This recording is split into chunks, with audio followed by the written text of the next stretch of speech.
Ito po yung location ng aking tutorial.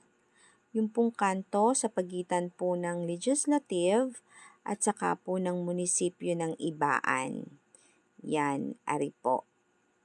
Yan. Dire-diretso lang po tayo hanggang sa marating po natin yung black na gate na malaki.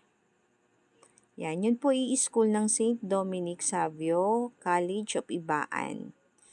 Kahilera po nun ang aking tutorial, yung pong pinakadulong classroom, dun po sa kanan. Yan, yan. Dun po. Yan. Marami po ditong dumadaan sasakyan, so hindi po tayo dadaan sa kabila.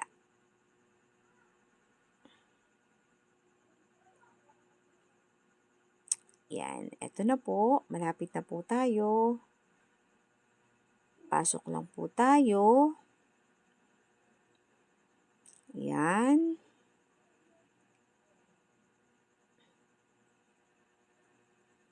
Then, kanan po.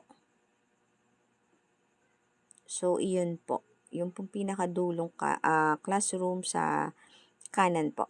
Ayun.